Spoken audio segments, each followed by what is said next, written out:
Hello guys, welcome to my YouTube channel. तो आज हम माइक्रोबायोलॉजी का एक शॉर्ट टॉपिक करने वाले हैं, दैट इज़ एंटीजन। तो इसमें हम एंटीजन एंड उसके टाइप्स और उसके फैक्टर्स जो उसकी एंटीजेनिसिटी को इफेक्ट करते हैं, ये सब पढ़ने वाले हैं। So let's start the topic. Antigen an antigen is a substance which when introduced into a body evokes immune response to produce a specific antibody with which it reacts in an observable manner. Means antigen एक substance होता है, जब भी वो हमारी body के अंदर enter करता है तो एक इम्यून रिस्पॉन्स आता है।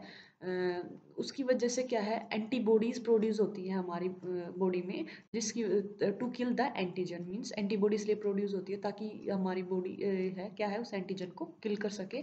और वो जो एंटीबॉडी क्या है, एक ऑब्जर्वेबल मैनर में रिएक्ट करती है अगेंस्ट द एंटीजन। फिर हम पढ़ते हैं types of antigen. There are two types of antigen, that is complete antigen and haptens.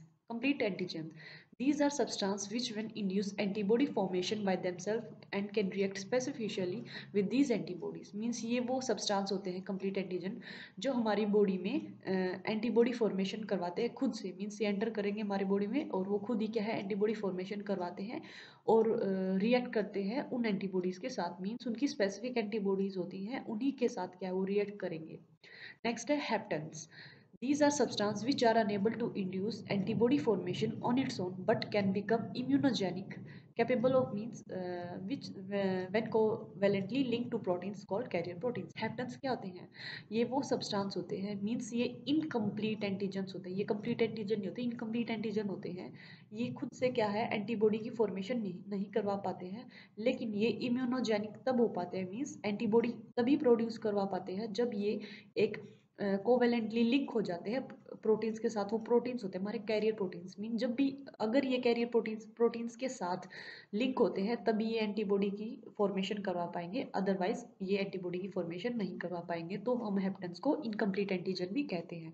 Next है हमारा factors of antigenicity. Means antigenicity का मीन्स होता है कि जो एंटीजन है वो कितना कैपेबल है, उसकी कितनी पावर है एंटीबॉडी फॉर्मेशन करवाने की। तो हम वो फैक्टर्स देखेंगे जो एंटीजेनिसिटी को क्या है, इफेक्ट करते हैं।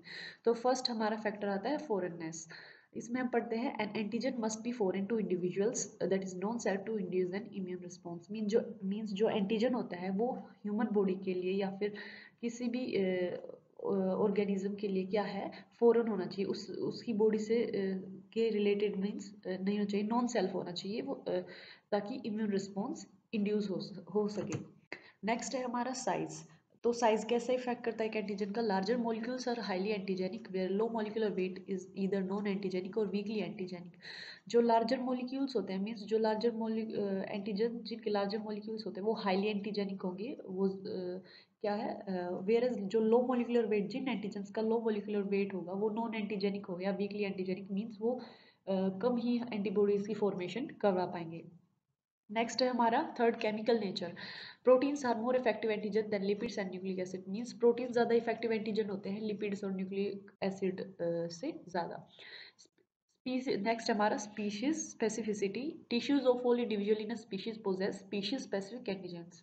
मीन स्पीशीज स्पेसिफिसिटी मतलब आएगा किसी भी स्पीशीज की होती है सिर्फ वो।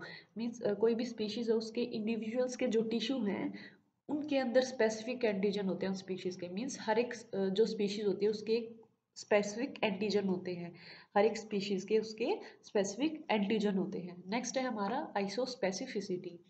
A species may be grouped according to presence of different isoantigen in its members.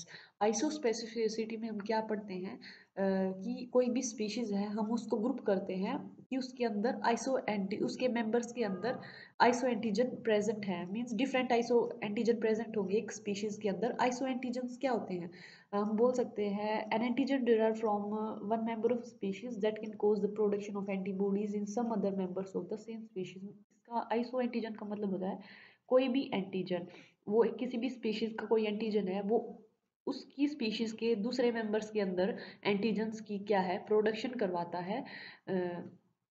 Means sorry antibodies की प्रोडक्शन करवाता है, तो उसी के स्पीशीज़ के मेंबर्स के अंदर तो वो आइसो एंटीजन होता है। क्या होता है आइसो एंटीजन?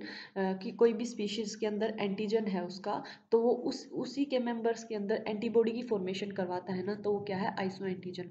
तो हम एक स्पीशीज़ को ग्रुप करते हैं कि उसके मेंबर्स के अंदर different different isoantigen present है। तो हम इसका एक एग्जाम्पल ले सकते हैं, blood grouping is an one example on human erythrocyte antigen. Means हर एक ब्लड ग्रुप का क्या है एक स्पेसिफिक एंटीजन होता है। जैसे टाइप ए ब्लड ग्रुप का हो जाएगा, एंटीजन ए प्रेजेंट होता है उसके अंदर। तो नेक्स्ट है हमारा ऑर्गन स्पेसिफिसिटी।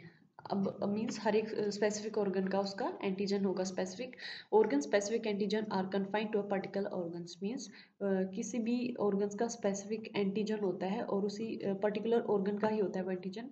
सम ऑर्गन्स, कुछ ऑर्गन्स होते हैं जैसे ब्रेन, किडनी और जो लेंस प्रोटीन होता है, और one species share specificity with that of another species. Means वो क्या है उनकी स्पेसिफिक होते हैं, इन जो ये ऑर्गन्स होते हैं इनके क्या है स्पेसिफिक एंटीजन्स होते हैं दूसरी स्पीशीज से।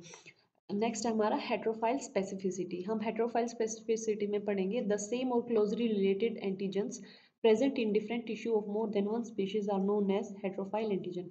मीन्स जो सेम या फिर जो क्लोजली रिलेटेड एंटीजन्स होते हैं किसी भी टिश्यू के, एक स्पीशीज के टिश्यू के अंदर सेम या फिर क्लोजली रिलेटेड एंटीजन प्रेजेंट होते हैं, हम उनको हेट्रोफाइल एंटीजन कहते हैं। Antibodies to these antigen produce by one species cross react with antigens of other species.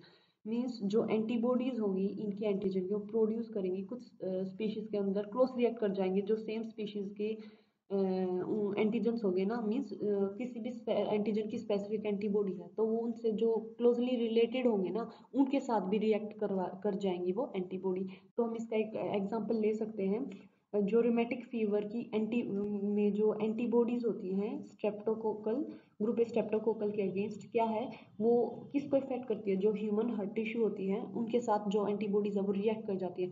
बनती तो एंटीबॉडीज किसके अगेंस्ट है, ग्रुप स्ट्रेप्टोकोकल के अगेंस्ट, लेकिन वो जो ह्यूमन हार्ट का टिश्यूज होते हैं ना उनके साथ भी रिएक्ट कर जाती हैं।